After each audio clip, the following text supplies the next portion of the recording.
గమనించండి, మనము ఇప్పటి వరకు నిర్గమకాండం 15వ అధ్యాయంలోని 8వ వచనం నుండి 16వ వచనం వరకు మోషే తన గుంపును చూశాం. ఇప్పుడు మనం ఇంకొక గుంపు చూద్దాం. యెహోషువ తనతో కొద్దిమంది కలిసి కొండ కింద రెఫీదీం ప్రదేశంలో యుద్ధం చేస్తున్నారు అమాలేకీయులతో. అది పక్కకు పెట్టండి. ఇక ఇప్పుడు ఇంకో గుంపు చూస్తున్నాం. అంటే అటు మోషేకి ఇటు యుద్ధం ఆడేటువంటి యెహోషువ గుంపుకి మధ్యలో వీళ్ళెవరండి అంటే రాయి తొలగించుకొచ్చారు, రాయి మీద కూర్చునబెట్టారు. చేతులు వాలిపోకుండా చెరువు దిక్కు నిలబడి చేతులు అలాగే నిలువెత్తున పెట్టినట్లు తనకు సహాయం చేస్తూ ఉన్నారు. కాబట్టి ఈ గుంపు ఏం గుంపు? సహాయం చేసే గుంపు. సహాయం చేసే గుంపు. వీళ్ళరా విజయం దైవజనులు అనబడేటువంటి దైవ సేవకులు అనే ఒక్కరి మీదనే ఎప్పుడు ఆధారపడి ఉన్నది. అర్థమైందండి? మనకు అర్థమైపోయింది. కొద్దిసేపు అయిన తర్వాత మోషే చేతిలోనే రిమోట్ కంట్రోలర్ ఉన్నప్పటికీ ఆ కంట్రోలర్ ఆపరేట్ చేయడానికి కూడా తన శక్తి లేదని మనకు అర్థమైంది. అప్పుడు అపజయమే.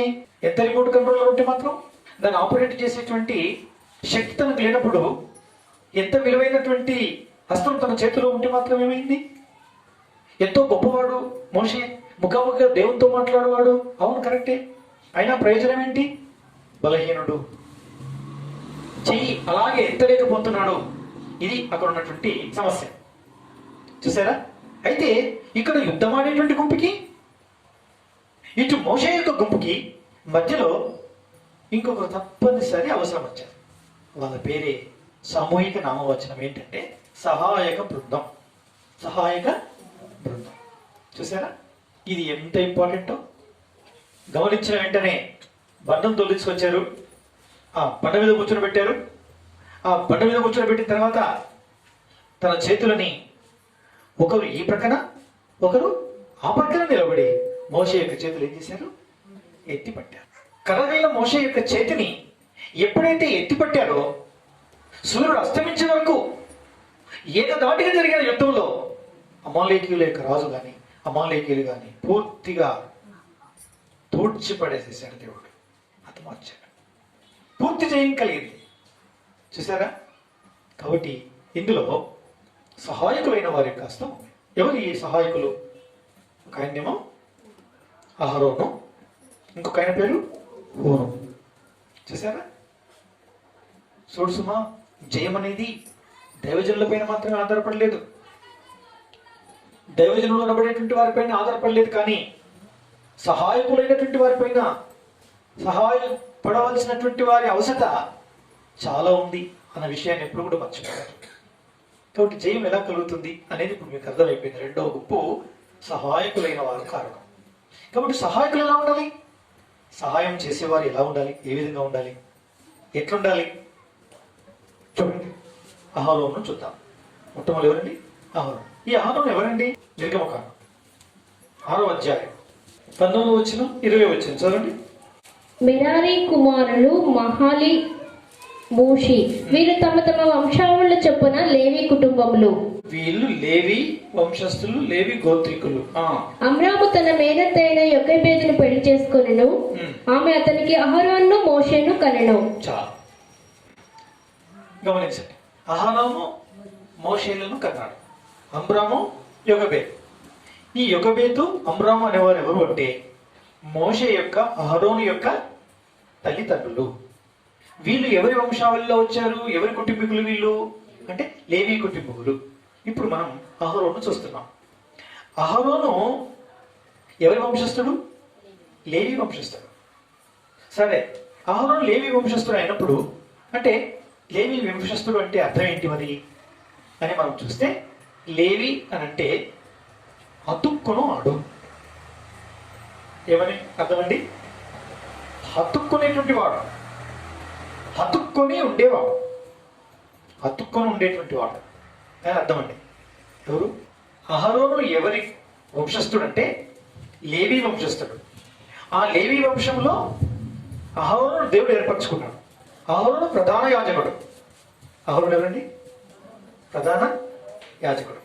అంటే ఈ జయంలో అద్భుతమైనటువంటి ఈ జయములో, ఈ యుద్ధములో ఈ జయం ఎందుకు అనుగ్రహించబడింది అంటే లేవి కుమారుడైన అహరోను, ఇతను లేవి వంశస్థుడు, హతుక్కునే జీవితం కలవాడు, హతుక్కుని ఉండేటువంటి వాడు, హత్తుకొని ఉండే తత్వం ఆయన.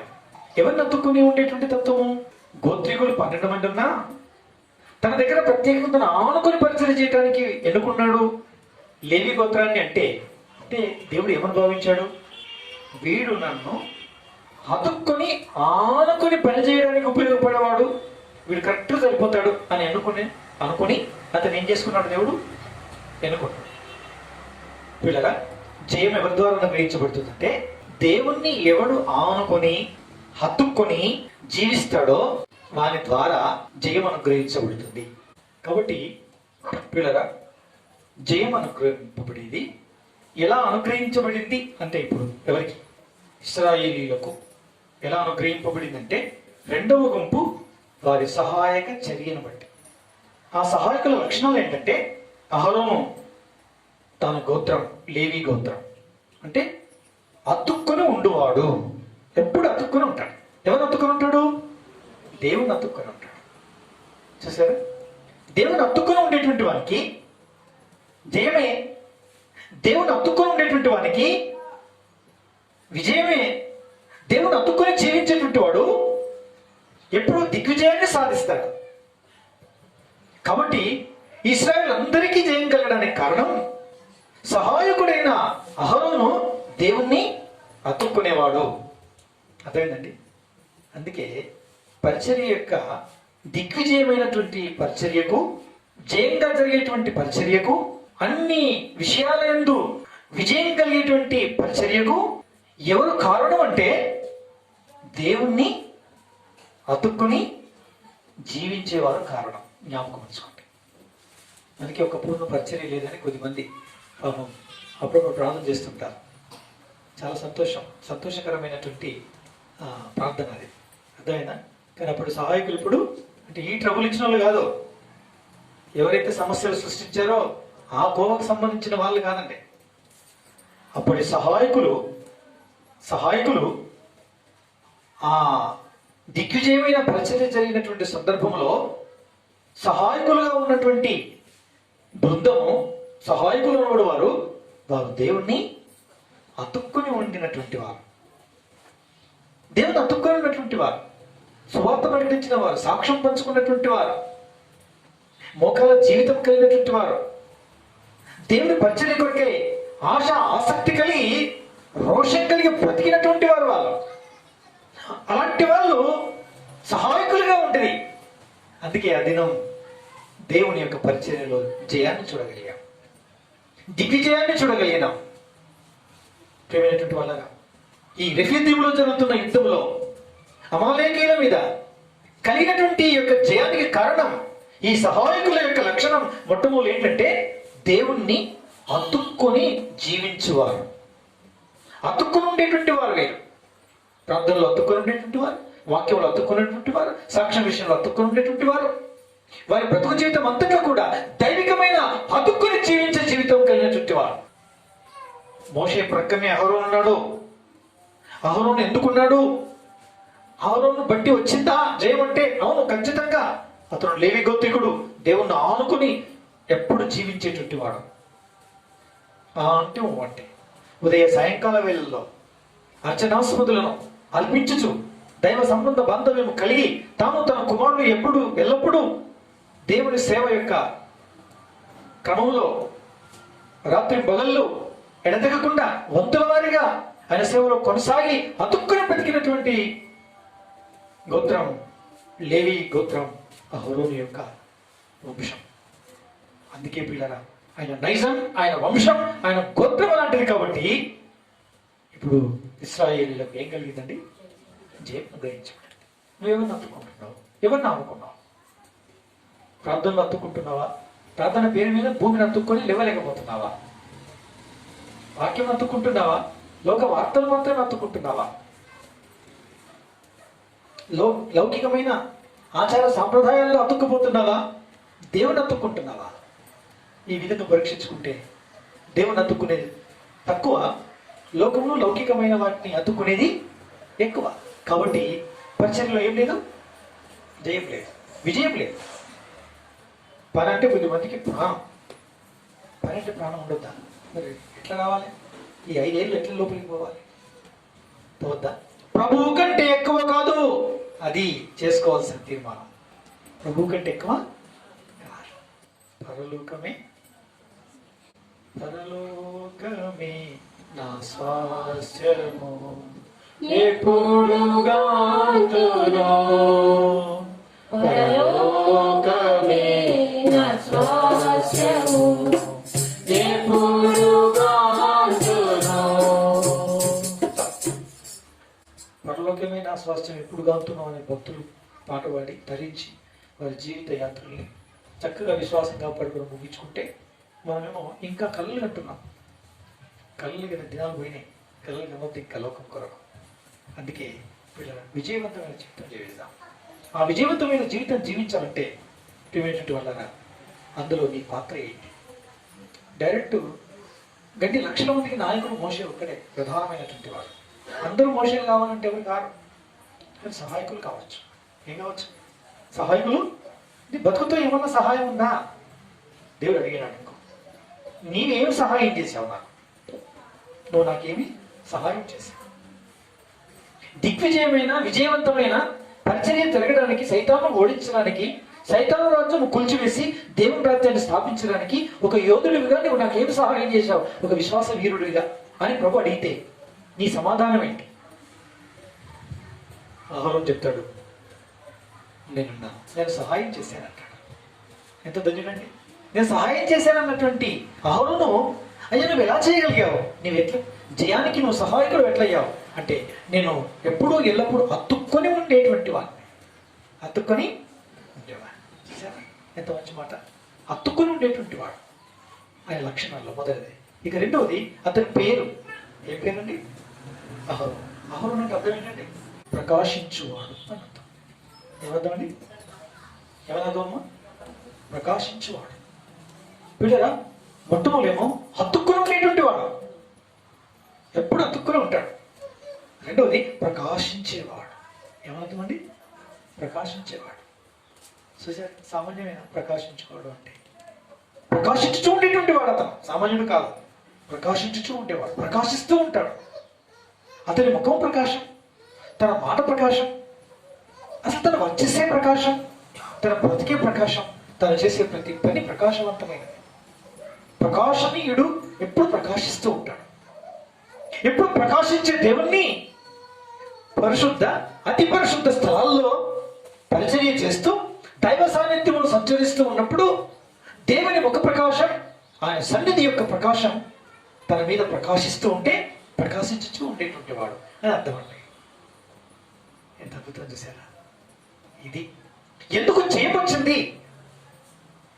సహాయకుల గుంపులో ఉన్న అహరోను యొక్క సహాయకుడు ఎందుకు విజయానికి కారకుడయ్యాడు అని అంటే, ఎందుకు కారకుడయ్యాడు అంటే అతను అతుక్కొని జీవించువాడు. రెండవది ఆయన ఎప్పుడు ప్రకాశించుచూ ఉండేటువంటి వాడు. అసలు ప్రకాశించుచూ ఉండేటువంటి వాడు అనేది దేవుడికి ఒక్కడికే పేరు పెట్టాలి. కానీ ఆ పేరు అహరోను కూడా ఆపాదించబడింది కదా. ఎప్పటికప్పుడు అహరోను ఎవరితో మాట్లాడుతున్నాడు? ఎవరితో మాట్లాడుతున్నాడు? ఆటలన్నీ కూడా ఎవరు అర్పిస్తున్నారు? అహరోను అర్పిస్తున్నాడు. ధూపద్రవ్యం, ధూపార్తిలో నిప్పులేసుకొని ధూపద్రవ్యం వేసి ఆ ధూపాన్ని, ఆ ధూప నైవేద్యాలను, ఆ ధూప మూలను దేవుడికి ఎప్పుడు వేస్తూ ఉంటే, ఆ దేవుని యొక్క ముఖ ప్రకాశము ఆయన సన్నిధి యొక్క కాంతి ప్రకాశిస్తూ ఉంటే, ఎప్పుడు ఆ ప్రకాశములో వీళ్ళ ప్రకాశించేటువంటి వాడు ఈయన అహరోను పిల్లల. అంటే దీని అర్థం ఏంటండి? నేరుగా ప్రకాశిస్తుందా మన మీద ప్రకాశం? ప్రకాశిస్తుంది.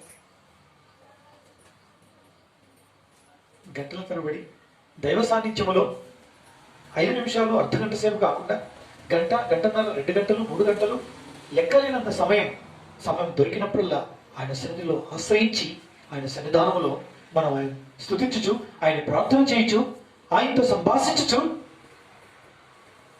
మనం గడిపినప్పుడు ఆయన ముఖ ప్రకాశం మన మీద తప్పనిసరి ఏమవుతుందండి, ప్రకాశిస్తుంది. ఒక ఆయన ఉన్నాడు, ఇప్పుడు నేను పరిచయం చేసే ప్రదేశంలో, బాలాజీ నగర్ చిన్నపుర ప్రాంతంలో.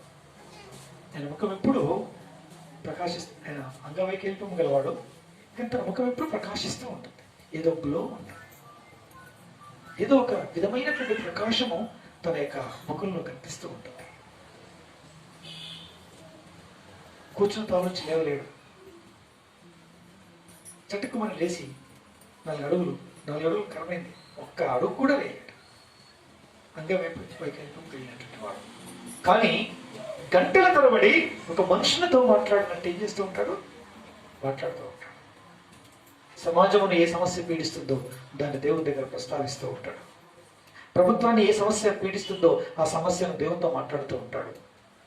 దేశమును ఏ సమస్యతో పీడిస్తూ ఉంటుందో ఆ సమస్యను గురించి దేవునితో ప్రస్తావిస్తూ ఉంటాడు, విచారణ చేస్తూ ఉంటాడు, అడుగుతూ ఉంటాడు.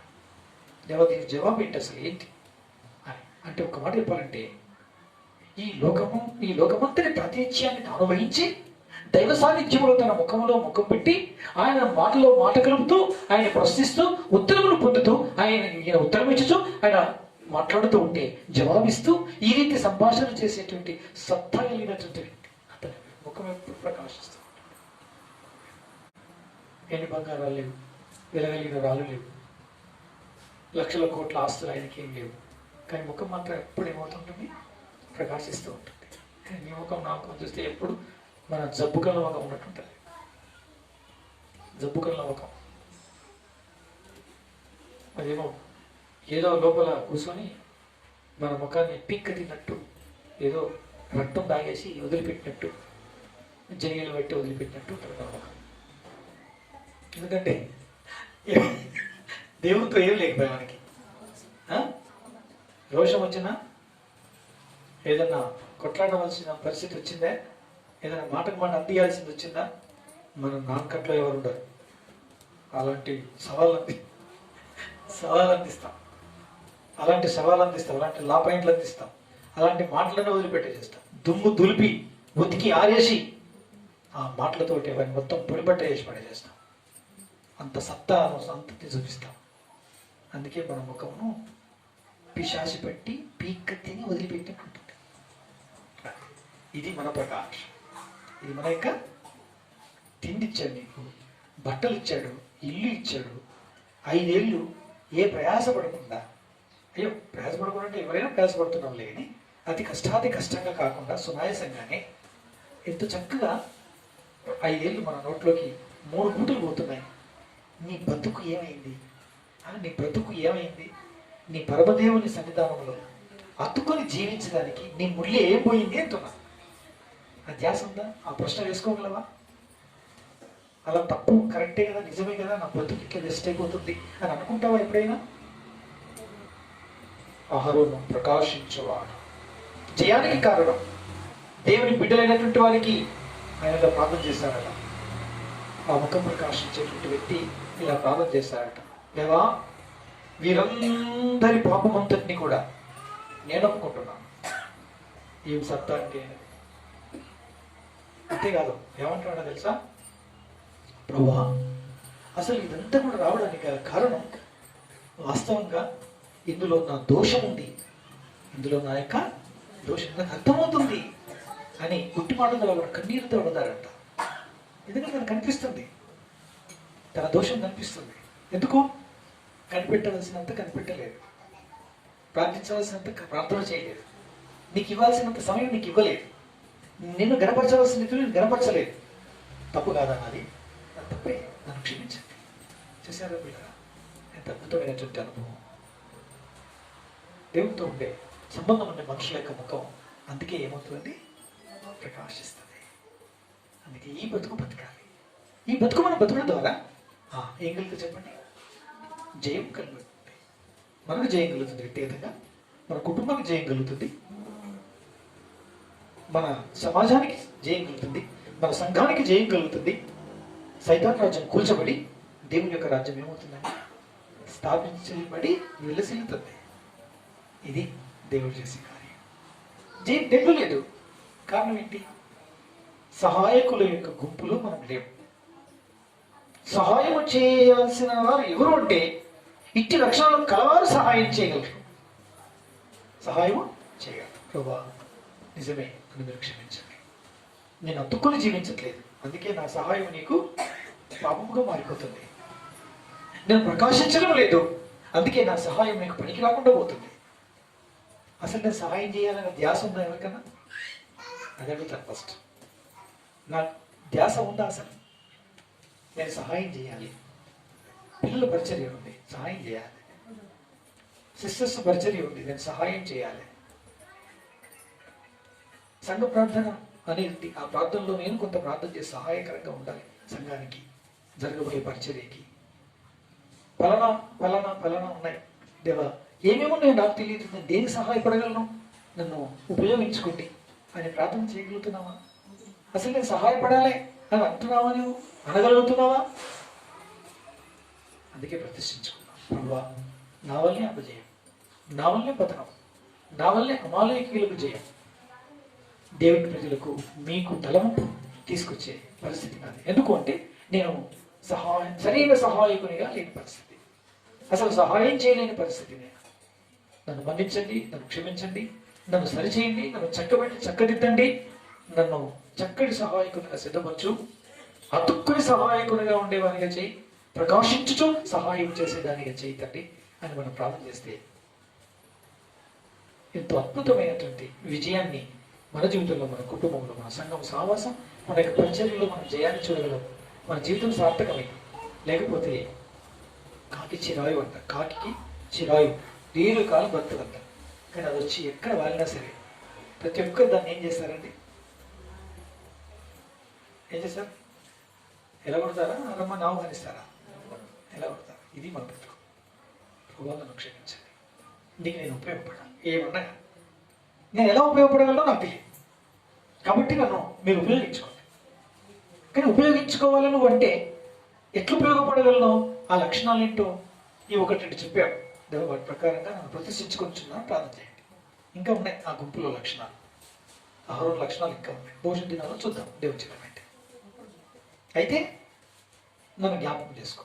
అతుక్కుని జీవించేవాడిని అయితే నన్ను నువ్వు సహాయకునిగా స్వీకరిస్తావు. నేను జయాన్ని కలుగచేసే సహాయకునిగా ఉండగలను, కాబట్టి నాకు సహాయం.